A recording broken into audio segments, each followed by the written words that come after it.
ખરીદી ચાલી રહી છે, પરંતુ તુવેર ખરીદીમાં ખેડૂતો હેરાન થઈ રહ્યા હોવાનો કોંગ્રેસ નેતા લલિત વસોયાએ આક્ષેપ કર્યો છે।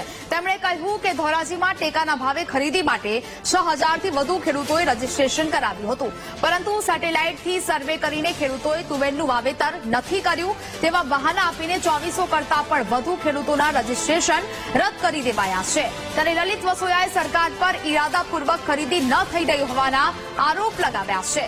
તો મુખ્યમંત્રી અને કૃષિ મંત્રીને વહેલી તકે સમસ્યાનું સમાધાન કરવા અપીલ કરાઈ છે।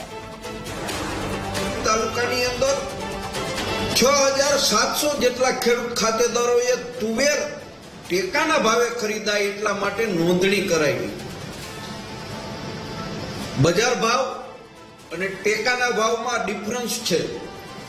રાજ્ય સરકારે નાફેડે ઓછી ખરીદી કરવી પડે એટલા માટે સેટેલાઇટમાં ખેડૂતોએ તુવેર નથી વાવી એ બાના હેઠળ 2475 જેટલા ખેડૂત ખાતેદારોની નોંધણી રદ કરી છે। હું દાવા સાથે કહું છું અને સાબિત કરી દેવાની પણ મારી તૈયારી છે કે ખરેખર આ ખેડૂતોએ તુવેર વાવી છે। સેટેલાઇટના બાના હેઠળ કે સેટેલાઇટની કાંઈ મિસ્ટેકને કારણે ખેડૂતોની તુવેર ઇરાદાપૂર્વક ખરીદવામાં નથી આવતી। ખેડૂત ખરીદી સેન્ટર ઉપર જાય છે, રાજકીય આગેવાનો પાસે જાય છે, પરંતુ રાજ્ય સરકાર જ્યાં સુધી નિર્ણય ન કરે ત્યાં સુધી ખેડૂતોને આ મુશ્કેલીનો સામનો કરવો પડે છે। મારી રાજ્યના કૃષિ મંત્રી